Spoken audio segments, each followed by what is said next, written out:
1961 में एक hit film बनाया गया था। उस फिल्म का नाम था जब प्यार किसी से होता है।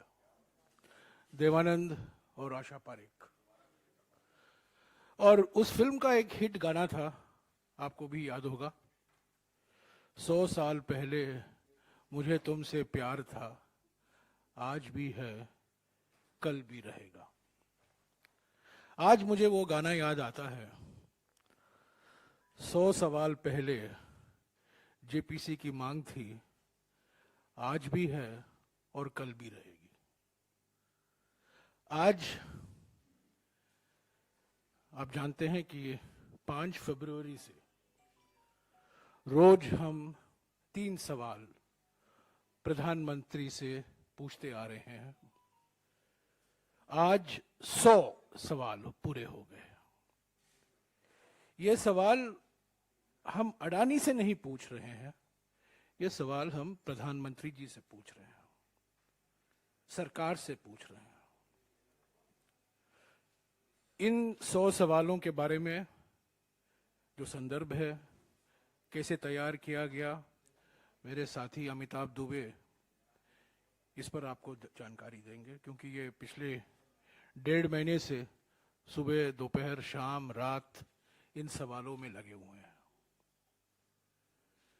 मैं कहना चाहता हूं कि सुप्रीम कोर्ट ने जो समिति बिठाई है, विशेषज्ञों की समिति, जाने माने विशेषज्ञ हैं,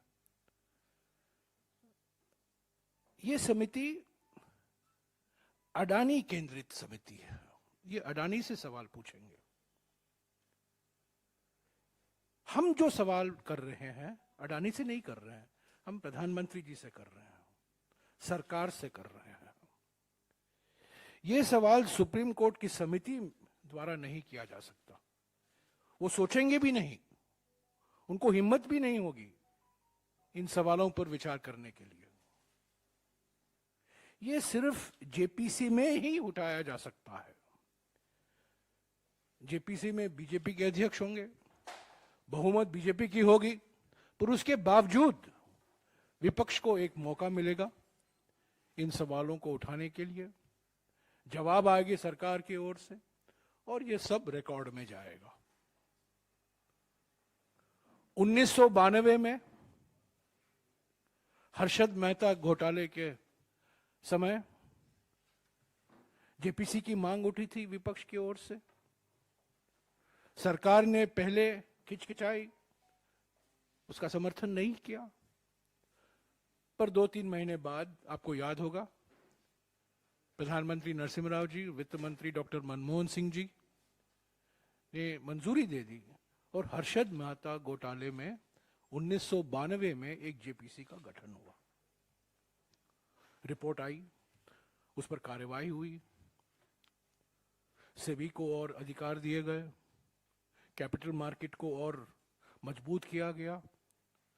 2001 में एक और घोटाला हुआ, केतन पारेख घोटाला। कांग्रेस विपक्ष में थी, अटल बिहारी वाजपेयी जी प्रधानमंत्री थे। तब प्रणब मुखर्जी, डॉक्टर मनमोहन सिंह सब मिलकर जेपीसी की मांग की। वाजपेयी जी ने नहीं माना, पर बातचीत के बाद जेपीसी का गठन हुआ। तो जेपीसी का गठन हुआ 1992 में, जब कांग्रेस की सरकार थी। जेपीसी का गठन हुआ 2001 में, जब अटल बिहारी वाजपेयी जी की सरकार थी, और दोनों स्टॉक मार्केट घोटाले थे। ये जो घोटाला है, महाघोटाला, ये सिर्फ स्टॉक मार्केट तक सीमित नहीं है। ये सरकार की नीयत और सरकार की नीतियों से संबंधित है। प्रधानमंत्री की नीयत और प्रधानमंत्री की नीतियों से संबंधित है। ये सवाल इसीलिए हम कर रहे हैं। हम ये नहीं कह रहे हैं चुप्पी तोड़िए गौतम अडानी जी, हम कह रहे हैं चुप्पी तोड़िए प्रधानमंत्री जी। और यही मौलिक अंतर है सुप्रीम कोर्ट समिति और जेपीसी के बीच में। ये सुप्रीम कोर्ट समिति सरकार से कोई सवाल नहीं करेगी, सरकार को क्लीन चिट दे देगी। और हम समझते हैं, मैंने 15 फरवरी को आपको संबोधित किया था और मैंने कहा था आपको याद होगा कि ये समिति सरकार को, प्रधानमंत्री को दोष मुक्त करने की कवायद के अलावा और कुछ नहीं है। सरकार को और प्रधानमंत्री को दोष मुक्त करने की कवायद के अलावा ये समिति और कुछ नहीं है। ये क्लीन चिट समिति होगी सरकार को। तो इसीलिए जेपीसी की मांग हम बार बार कर रहे हैं। इसके पहले कि अमिताभ दुबे आपको इन सवालों के बारे में और कुछ जानकारी दें, आज का 100वां सवाल हमने निकाल दिया है, आपको मिल गया होगा अंग्रेजी में और हिंदी में। मैं एक चीज और कहना चाहता हूं, उसके बाद अमिताभ आपको संबोधित करेंगे। ये जो प्रयास किया जा रहा है पिछले 3-4 दिनों से कि एक फॉर्मूला ढूंढा जाए, एक बीच का रास्ता ढूंढा जाए, एक मिडिल पाथ ढूंढा जाए कि विपक्ष जेपीसी की मांग वापस ले ले तो बीजेपी राहुल गांधी जी की माफी की मांग वापस ले लेंगे। ये हमारे लिए बिल्कुल हम मंजूर नहीं है। इन दोनों के बीच में कोई ताल्लुकात नहीं है, कोई रिश्ता नहीं है। एक हकीकत है, जो सवाल हम पूछ रहे हैं मौलिक सवाल है, बुनियादी सवाल है, ये हकीकत है, ये हुआ है। जो माफी मांगने की बात बीजेपी कर रहे हैं वो बिल्कुल बेबुनियादी है, झूठे आरोप हैं।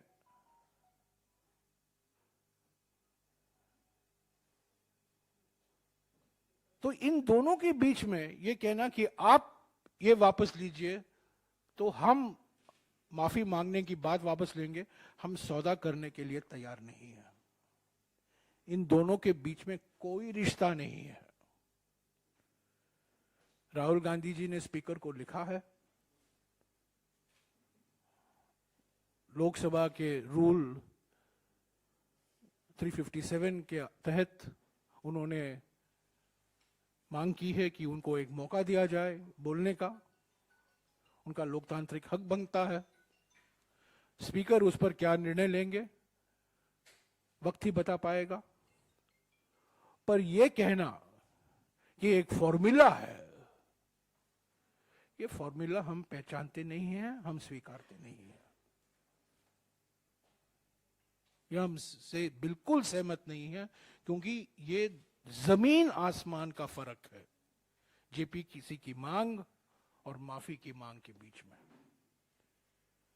ये माफी की मांग जो बात आ रही है बार बार, ये इसीलिए कहा जा रहा है ताकि ध्यान अडानी घोटाले से हटाया जाए, ताकि जो प्रधानमंत्री की प्राथमिक जिम्मेदारी है, नियत है, नीतियां हैं, जिसकी वजह से यह घोटाला हुआ है, उससे ध्यान हटाया जाए। डिस्टॉर्ट, डिफेम, डाइवर्ट, प्रधानमंत्री की भाषा में इस्तेमाल कर रहा हूं। 3D, प्रधानमंत्री 3D, 5T, 4S ऐसे बोलते रहते हैं। मैं प्रधानमंत्री को कहना चाहता हूं 3D है, डिस्टॉर्ट, डिफेम एंड डाइवर्ट। उन्होंने राहुल गांधी जी के बयानों को डिस्टॉर्ट किया, राहुल गांधी जी को डिफेम किया, बदनाम किया, और अभी डाइवर्ट करना चाहते हैं अडानी के मामले से। तो मैं अमिताभ दुबे जी से निवेदन करूंगा कि आपको कुछ जानकारी दें इन 100 सवालों के बारे में और आगे क्या रास्ता होगा इन 100 सवालों को लेकर। अमिताभ। थैंक यू जयराम जी। जैसे कि जयराम जी ने कहा, आज हमने 99 सवाल प्रधानमंत्री जी से पूछ रखे हैं और आज 100 नंबर का सवाल है। और हमारा उद्देश्य आज ये है कि हम प्रधानमंत्री जी से पूछें कि जो अनेक जांच एजेंसियां हमारे देश में हैं, जिनका दुरुपयोग लगातार हुआ है विपक्ष के खिलाफ, सिविल सोसाइटी के खिलाफ, इंडिपेंडेंट माइंडेड बिजनेसेस के खिलाफ, उनका सही उपयोग कब करने वाले हैं। आपको मैं याद दिलाऊंगा कि 2016 में 5 सितंबर 2016 में चीन में G20, आजकल G20 की मीटिंग चल रही है यहाँ पे, चीन में G20 की मीटिंग के समय मोदी जी ने क्या कहा था। We need to eliminate safe havens for economic offenders, track down and unconditionally extradite money launderers, and break down the web of excessive banking secrecy that hides the corrupt and their deeds. अब आप सब जानते हैं कि क्या-क्या इसके बाद निकला है अडानी ग्रुप के बारे में। हिंडनबर्ग रेवलेशंस के बाद कई पत्रकारों ने लगातार इसकी कवरेज की है और काफ़ी कुछ निकल के आया है। सेबी की बात करते हैं। पहली एजेंसी है सेबी। उनकी अन्य जांच चल रही हैं, लेकिन मैं आपको याद दिलाना चाहता हूं कि 2007 में ये जो जयराम जी ने केतन पारेख घोटाले के बारे में जो जेपीसी के बारे में कहा था, 2007 में सेबी ने कहा था उस घोटाले के संदर्भ, SEBI promoters of Adani Capital aided and abetted Ketan Parekh entities at manipulating the stock market. अब आप जानते हैं कि 2019 और 2022 के बीच अडानी ग्रुप की स्टॉक मार्केट कैपिटलाइजेशन 1000% बढ़ी। ये एक बड़े ग्रुप के लिए एक बहुत हाई स्पीड है। ये छोटे स्टार्टअप्स कर सकते हैं, लेकिन इतना बड़ा ग्रुप जब होता है तो रेड फ्लैग्स आने चाहिए। अब ये कैसे हो सकता है कि सेबी ने इसके बारे में कुछ किया नहीं, जबकि केतन पारेख मामले में बिल्कुल यही पैटर्न दिखाई दे रहा है। तो हम प्रधानमंत्री जी से पूछना चाहते हैं, हालांकि सेबी एक क्वाज़ी जुडिशियल सेपरेट बॉडी है, लेकिन क्या उस पर कुछ दबाव आया कि ये जांच लॉजिकल कंक्लूजन तक नहीं ली गई। दूसरी बात जो है, हम सब जानते हैं कि अन्य शेल कंपनीज जो हैं अडानी ग्रुप से जिनका रिश्ता है, मोंटेरोजा है, इलारा इंडिया अपॉर्चुनिटीज फंड है। मोंटेरोजा के 37,000 करोड़ इन्वेस्टमेंट था अडानी ग्रुप में, इलारा का 24,000 करोड़ इन्वेस्टमेंट था अडानी ग्रुप में। ये जो राउंड ट्रिपिंग और मनी लॉन्ड्रिंग के आरोप हैं, ये क्लियरली दिखाई देता है कि इसमें ये सारी रिलेटेड पार्टीज थी। जैसे कि मोंटेरोजा के सीईओ का अडानी फैमिली से रिश्ता है, जो इलारा ग्रुप है उसका क्लियर रिश्ता है विनोद अडानी जी से और अडानी ग्रुप से। तो इसकी जांच कब होगी, कैसे होगी, ये हम जानना चाहते हैं। अब इन्फोर्समेंट डायरेक्टरेट को लीजिए। जैसे कि मैंने कहा, इन्फोर्समेंट डायरेक्टरेट ने तो कई केसेस लगा रखे हैं विपक्ष के खिलाफ। ईडी का लक्ष्य है money laundering, foreign exchange violations और इकोनॉमिक फ्यूजिटिव्स पे जांच करना। मैं आपको एक दो उदाहरण देता हूं।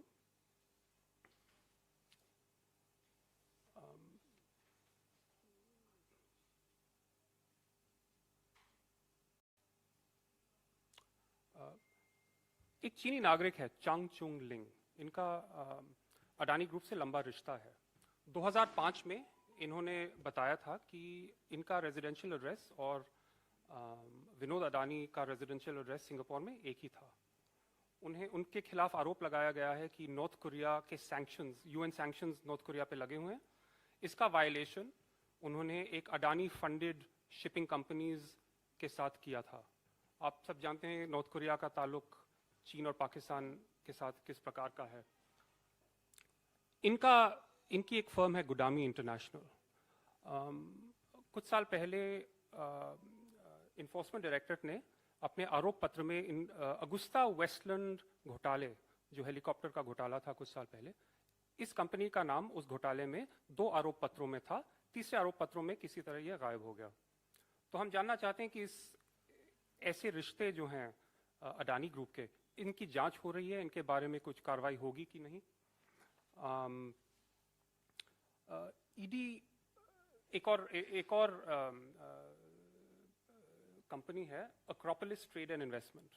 आप जानते हैं कि अंबुजा सीमेंट का टेक ओवर पिछले साल हुआ था और हमें पता चला, आप सबको पता है कि विनोद अडानी इनके अल्टीमेट बेनिफिशियल ओनर्स हैं। बहुत सारी शेल कंपनीज हैं, लेकिन ये पता चल गया कि मतलब उन्होंने डिक्लेयर किया, ये बात छुपाई नहीं, कि वो अल्टीमेट बेनिफिशियल ओनर हैं।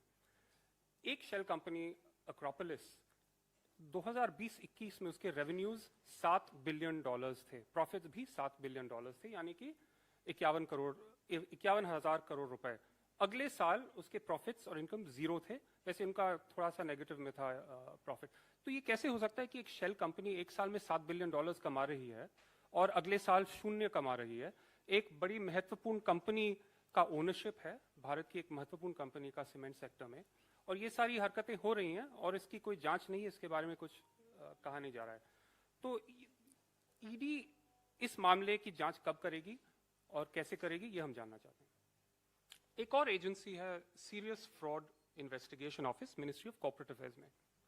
वाइट कॉलर क्राइम इनका में इन्वेस्टिगेशन होता है, और 2012 में उन्होंने अडानी ग्रुप और केतन पारेख, जिनका जिक्र जयराम जी ने किया था, उनके खिलाफ एक आरोप पत्र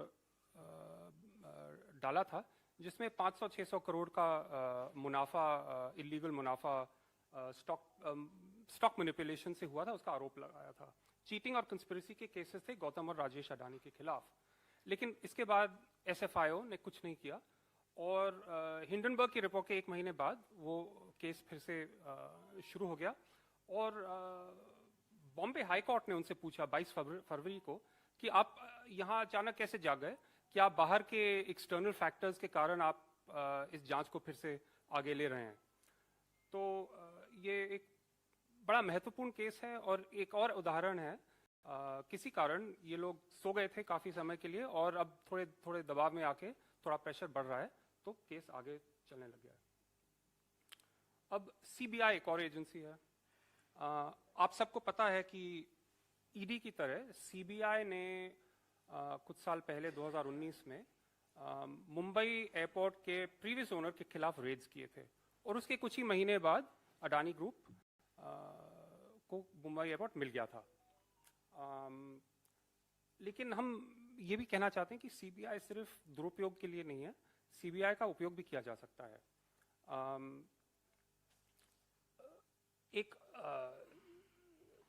एक उदाहरण है झारखंड का, एक केस, कि झारखंड में अडानी ग्रुप का गोड्डा में एक पावर प्लांट बना है, वो बांग्लादेश के लिए। आप सब जानते हैं कि बांग्लादेश के ऑफिशियल ने कहा है कि मोदी जी का बहुत दबाव पड़ा था शेख हसीना पे, ताकि अडानी का पावर प्लांट, अडानी से एग्रीमेंट हो जाए पावर सप्लाई प्लांट के लिए। उसी प्लांट के संबंध में झारखंड की एक पॉलिसी होती थी कि जो भी प्लांट हमारे राज्य में बनेगा उसका 25% पावर सब्सिडाइज रेट पे स्टेट ले पाएगा। इस पॉलिसी को बदलाया गया, एक ही कंपनी का फायदा हुआ, और वो था अडानी ग्रुप। और फायदा, एक कैलकुलेशन है कि 25 इयर्स जो पावर प्लांट का लाइफ स्पैन है, 7,500 करोड़ का फायदा होगा अडानी ग्रुप का। अब ये पॉलिसी जो कई सालों से चल रही थी, बदली कैसे, किसने इस पे दबाव डाला, ये इसकी जांच जरूर होनी चाहिए, क्योंकि ये पैसा सीधे झारखंड के कंज्यूमर्स की जेब से आ रहा है। एक और उदाहरण देता हूँ। सीबीआई की एक इंक्वायरी हुई थी कि दुबई बेस्ड एक कंपनी ने साउथ कोरिया और चीन से 9,000 करोड़ का पावर इक्विपमेंट खरीदा था, लेकिन उसका एक्चुअल वैल्यू 3,500 करोड़ निकला, 3,600 करोड़ निकला। तो ये ओवर इन्वॉइसिंग का केस था, और डीआरआई, रेवेन्यू इंटेलिजेंस और सीबीआई ने इसकी जांच की थी, और ये क्वांटिफाई भी किया था कि 5,500 करोड़ साइफन आउट हुआ है इंडिया के, और सीधे विनोद अडानी से लिंक्ड कंपनीज का फायदा हुआ है। अब सीबीआई ने 2015 में अपनी जांच बंद कर दी। उन्होंने कहा ज्यूरिसडिक्शनल इश्यूज, क्योंकि ये महाराष्ट्र राज्य से संबंधित है, और हम एक ही राज्य का में इन्वेस्टिगेशन नहीं कर सकते, लीगल आर्ग्यूमेंट था। लेकिन एक दूसरा केस था, ओवर इन्वॉइसिंग ऑफ इंडोनेशियन कोल, वो भी महाराष्ट्र में ही था, और वो चलता गया क्योंकि कोई दूसरी कंपनी से संबंधित था, कोई दिल्ली वाली कंपनी थी। तो ये बड़ा सिलेक्टिव सा उनका अप्रोच है कि जहां भी अडानी ग्रुप को फायदा होता है वो केस बंद हो जाता है या पॉलिसी बदली जाती है, और जो किसी और कंपनी से संबंधित कोई कार्रवाई चल रही है वो आगे चलती रहती है। अब सीबीआई और क्या देख सकती है? आप सब जानते हैं कि सितंबर 2021 में एक श्रीलंकन कैबिनेट स्पोक्स, मतलब श्रीलंका की बात कर रहे हैं, वहां के कैबिनेट स्पोक्सपर्सन ने कहा कि India has nominated the Adani group for Colombo ports west container terminal. कुछ ही दिन पहले फॉरेन मिनिस्टर अली सबरी श्रीलंका के जो हैं, उन्होंने कहा था कि this is a government to government contract, यानी कि इंडिया ने नॉमिनेट किया है अडानी को, इंडिया ने सिलेक्ट किया है अडानी को, इंडिया ने इस प्रोजेक्ट दिया है अडानी को। लेकिन कुछ ही दिन बाद दबाव में आके प्रेशर आया तो उन्होंने कहा नहीं नहीं, मैं आपने मिस इंटरप्रेट किया है। एक और उदाहरण देता हूँ श्रीलंका के बारे में। सिलोन इलेक्ट्रिसिटी बोर्ड के चेयरमैन एक मसिफ फर्डिनांडो हैं, उन्होंने श्रीलंकन पार्लियामेंट में बयान दिया कि राष्ट्रपति गोटाबाया राजपक्षे, श्रीलंका के पूर्व राष्ट्रपति, summoned me after a meeting and said that India's Prime Minister Modi is pressuring him to hand over the project to the Adani Group. उन्होंने सीधा कह दिया। फिर बाद में फोन कॉल आए होंगे, उन्होंने कहा नहीं नहीं मेरा मतलब कुछ और था, लेकिन ये बिल्कुल साफ साबित हो रहा है कि मोदी जी अडानी जी के लिए सेल्स एंड मार्केटिंग कर रहे हैं। वो हैं एक देश के प्रधानमंत्री, लेकिन काम हो रहा है एक प्राइवेट ग्रुप का, तो इसकी जांच जरूर होनी चाहिए। अब एक और एजेंसी है डायरेक्टरेट ऑफ रेवेन्यू इंटेलिजेंस। इन्होंने 2004 और 6 के बीच में अडानी ग्रुप से संबंधित डायमंड स्कैम में इन्वेस्टिगेशन किया था। उसमें गौतम अडानी के छोटे भाई राजेश अडानी और उनके brother in law Sameer Vora के खिलाफ diamonds, circular trading of diamonds और ओवर इन्वॉइसिंग, जो पहले ओवर इन्वॉइसिंग का तो लंबा चल रहा है, इस बार डायमंड्स में था। और 2013 में कमिश्नर ऑफ कस्टम्स ने उन पे फाइन्स इंपोज किए। राजेश अडानी, समीर वोरा, अडानी एंटरप्राइजेस और 4 डायमंड ट्रेडिंग कंपनीज जो उनसे लिंक्ड थी। लेकिन एक फिर जैसे ही मोदी जी सत्ता में आए, सेस्टैट एक अपेलेट ट्राइब्यूनल है, उसने सब रिवर्स कर दिया और डीआरआई ने अपील नहीं किया। अब ट्राइब्यूनल में ऑर्डर तो कोई भी आ सकता है, लेकिन डीआरआई को अपील करना चाहिए। जैसे कि एक और जो पावर इक्विपमेंट केस था, मैंने बताया था 5500 करोड़ का, डीआरआई ने उसको अपील किया था लेकिन इसे रहने दिया। फाइनली एक और एग्जांपल देता हूं, इंडोनेशियन कोल का। यहाँ भी अडानी ग्रुप के खिलाफ आरोप है कि उन्होंने इंडोनेशियन कोल का ओवर इन्वॉइसिंग किया है और डीआरआई ने कई देशों को लेटर्स रोगेटरी भेजे कि हमें इंफॉर्मेशन चाहिए, लेकिन इसका कुछ हुआ नहीं है क्योंकि अडानी ने अपोज किया है, केसेस चल रहे हैं और डीआरआई कुछ ज़्यादा एनर्जी नहीं दिखा रही।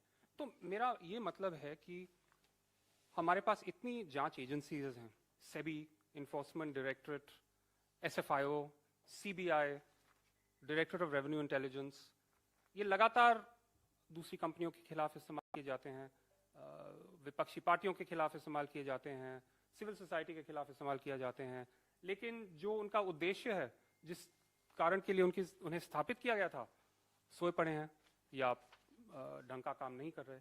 तो मेरे पास और भी बहुत उदाहरण हैं, मैं ज़्यादा डिटेल्स में अभी जाना नहीं चाहता। जैसे कोल में गवर्नमेंट पॉलिसीज कैसी बदली गई, पोर्ट्स में कैसी बदली गई, एयरपोर्ट्स तो आपको पता ही है।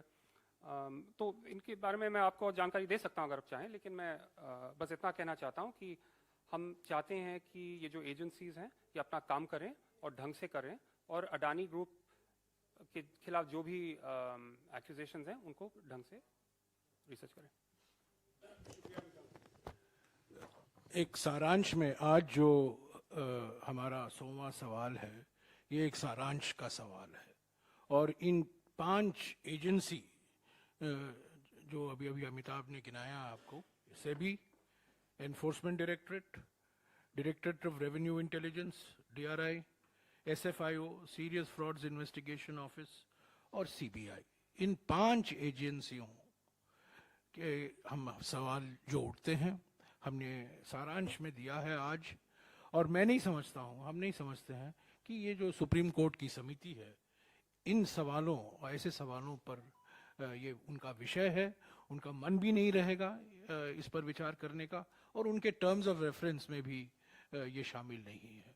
ये ऐसे सवाल जो उठते हैं, जैसा कि मैंने पहले कहा, फिर भी दोहराऊंगा, ये सवाल हम प्रधानमंत्री से कर रहे हैं, ये सवाल हम सरकार से कर रहे हैं।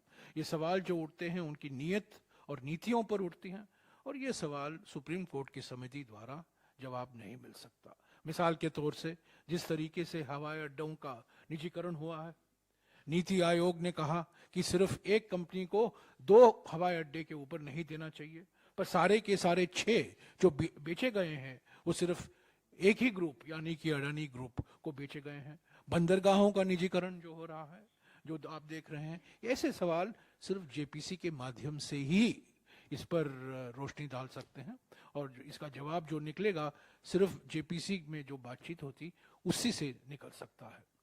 तो साथियों, ये आज रहा हमारे लिए तो एक मील पत्थर है।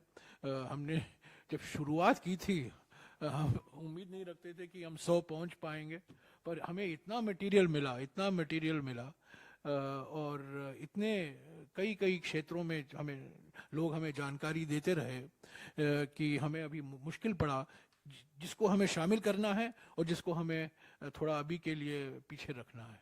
तो ये रहे हैं 100 सवाल प्रधानमंत्री से अडानी घोटाले के बारे में, जो सिर्फ जेपीसी ही इस पर विचार कर सकती है। हमारी मांग है कि जेपीसी का गठन हो। ये मांग बरकरार रहेगा पार्लियामेंट के अंदर और पार्लियामेंट के बाहर। शुक्रिया।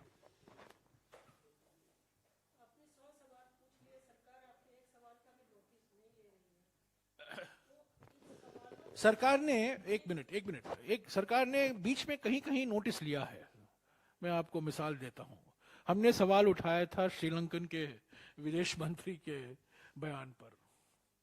जब हमने सवाल उठाया था, कुछ ही घंटों बाद और या अगले दिन उन मंत्री श्रीलंका के विदेश मंत्री का इंटरव्यू दूरदर्शन में आया और उन्होंने कहा कि भारत सरकार की कोई भूमिका नहीं है कि हमने अडानी को चुना। हालांकि उनका पहला इंटरव्यू अलग था।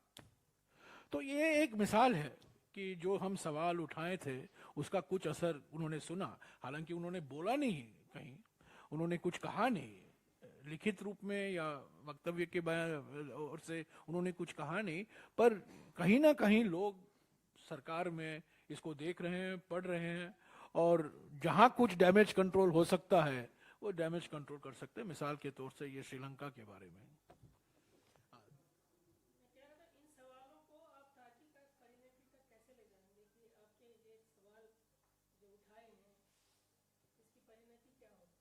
नहीं, अभी देखिए ये 100 सवाल तो हमने उठाए हैं, इसको हमें आगे ले चलना है, राजनीतिक तौर से हमें ले चलना है, हमारे संगठन की ओर से हम इसको आगे ले चलेंगे। ऐसे तो प्रदर्शन हुए हैं, प्रोटेस्ट हुए हैं अलग अलग राज्यों में, पर देखते जाइएगा, ये हमारे लिए एक महत्वपूर्ण मुद्दा है, ये राजनीतिक मुद्दा है।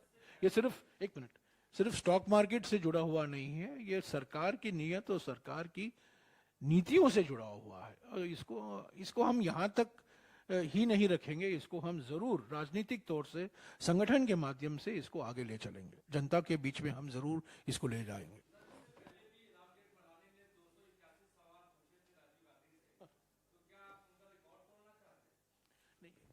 आज हम अडानी के सवाल के बारे में बोल रहे हैं। हाँ, जैनेंद्र, सॉरी।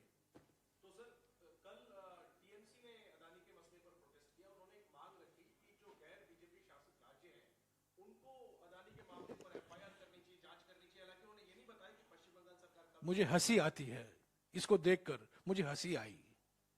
जिन्होंने ये सुझाव दिया है उनका एक ही मकसद है कि ये सरकार को क्लीन चिट मिले। ये जो सवाल उठते हैं इस घोटाले में, अभी अभी अमिताभ ने आपको कहा है,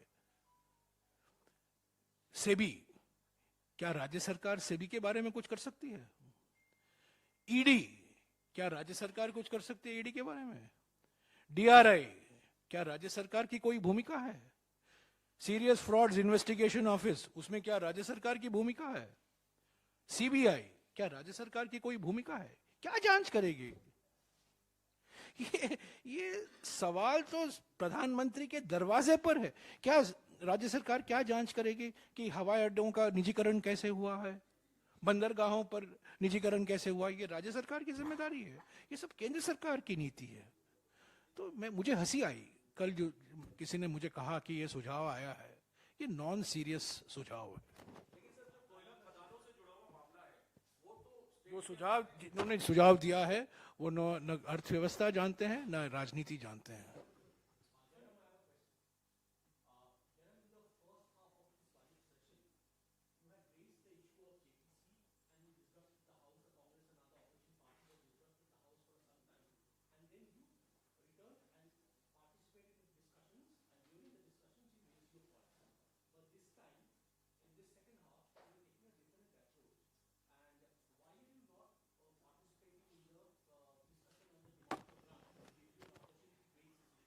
It's a wrong question to ask.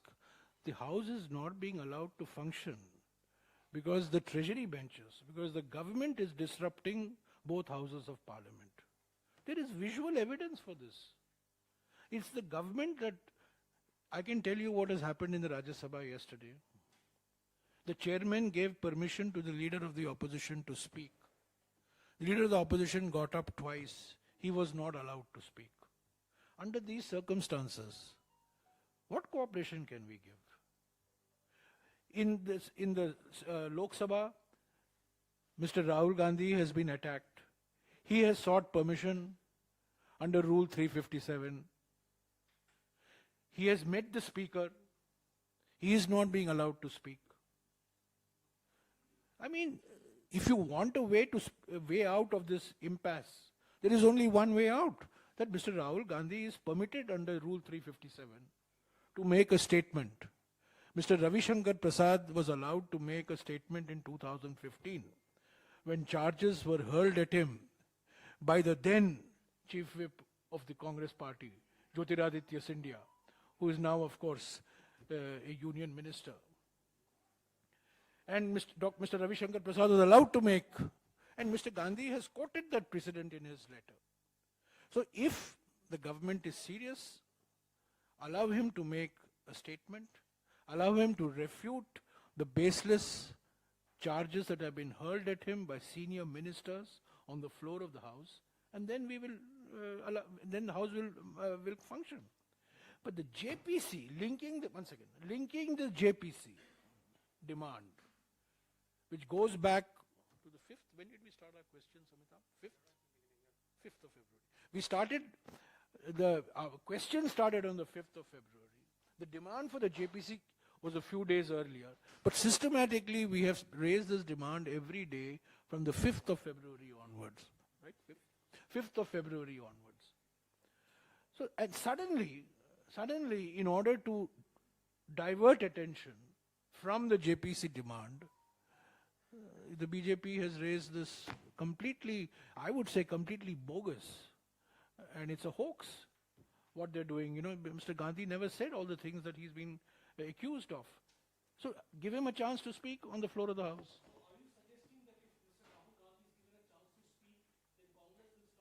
I'm not suggesting anything. I'm saying the first order of business in Parliament is to give Mr. Rahul Gandhi under Rule 357 of the Lok Sabha an opportunity to defend him, I won't say defend himself, to respond to these scurrilous and baseless comments. And how is the leader of the House in the Rajya Sabha allowed to raise this issue of a member of the Lok Sabha? It's never happened. It's never happened. A leader of the House disrupts the Rajya Sabha, gets his members of parliament to disrupt for a statement made by a member of the Lok Sabha. This has never happened. That's why this whole thing is part of an orchestrated plan to derail and disrupt parliament, because the government does not want the JPC issue, the JPC into the Adani issue. 1 minute. I'll come back to you.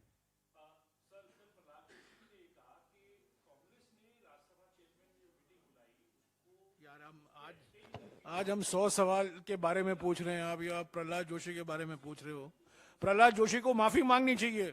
Prahlad Joshi ने कहा कि भारत जोड़ो यात्रा में जब 8 दिन का हमने ब्रेक लिया था कि राहुल गांधी जी कहीं चले जाएंगे, राहुल गांधी जी दिल्ली में थे और मैंने कहा था माफी मांगिए। तो पहले प्रहलाद जोशी माफी मांगने दीजिए, उसके बाद में जो प्रहलाद जोशी ने कहा उसके बारे में मैं कहूँगा।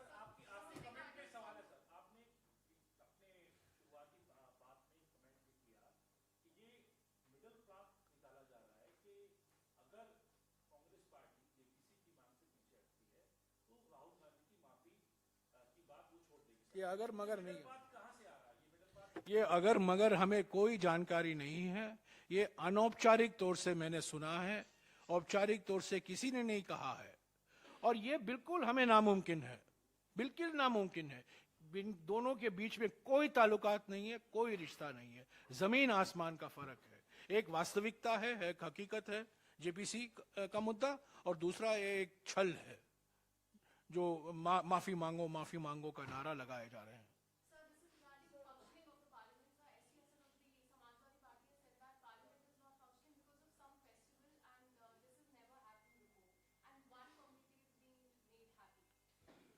No, I mean, festivals are festivals, okay? Today was not meant to be a holiday when we got the original schedule for the festival. And suddenly, it was decided that today there will not be any. I mean, many members of parliament from Karnataka, from Maharashtra, from different parts of the country would have wanted today, and I think we should respect the sanctity of the festival. So, I don't read any politics into it. Festivals are festivals. They're a very important part of our lives. And there's not only one state, there were many states that were involved. So, some people whose newspapers will not appear tomorrow are present here today because it's a festival day in their states today. So, let's keep politics and festivals out.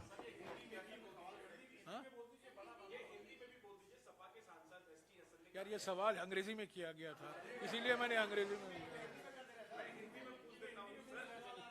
Sir ST Hasan ने कहा है कि जो एक दिन स्थगित किया गया है सदन के एक समुदाय को किसने कहा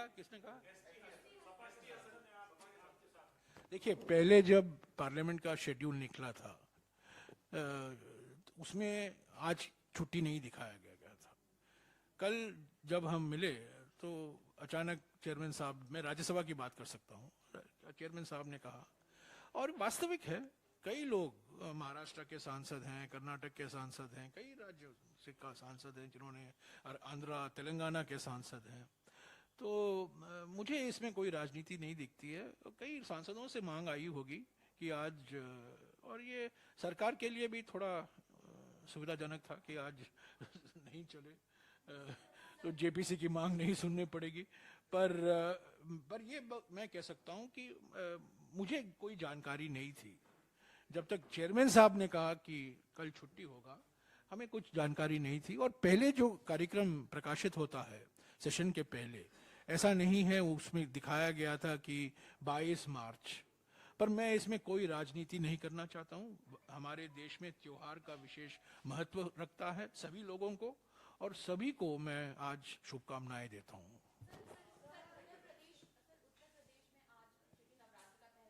मैडम, ये त्योहारों के बारे में प्रेस कॉन्फ्रेंस नहीं है। आप अडानी, जेपीसी और सवाल पर पूछिए प्लीज, ये डाइवर्ट करने की कोशिश मत कीजिए।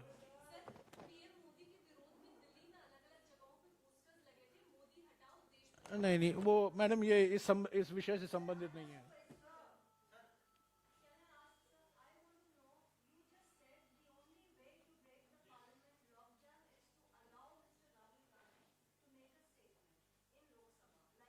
So let him make the statement, no? Let him make the statement. Non-negotiable. Withdrawal of JPC on Adani issue is non-negotiable. We are not even discussing that.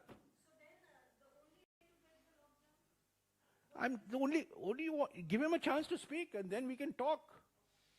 But let me assure you, don't put words into my mouth. So I'm telling you clearly, in Hindi and in English, both. जो हमारी मांग है, अडानी घोटाले में JPC का गठन हो, उसमें हम पीछे नहीं हटेंगे। ये मांग, जैसा कि मैंने कहा, मैं फिर से दोहराऊंगा, 100 सवाल पहले था, आज भी है, कल भी रहेगी, परसों भी रहेगी।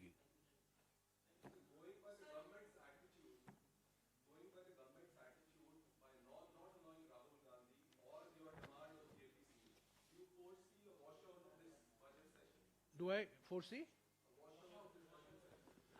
पार्लियामेंट चलाने की प्राथमिक जिम्मेदारी सरकार की होती है। एक मिनट। प्राथमिक जिम्मेदारी सरकार की होती है। सरकार बातचीत करती है और हमारी तो कोई बातचीत नहीं हुई है सरकार से, कोई बातचीत नहीं हुई।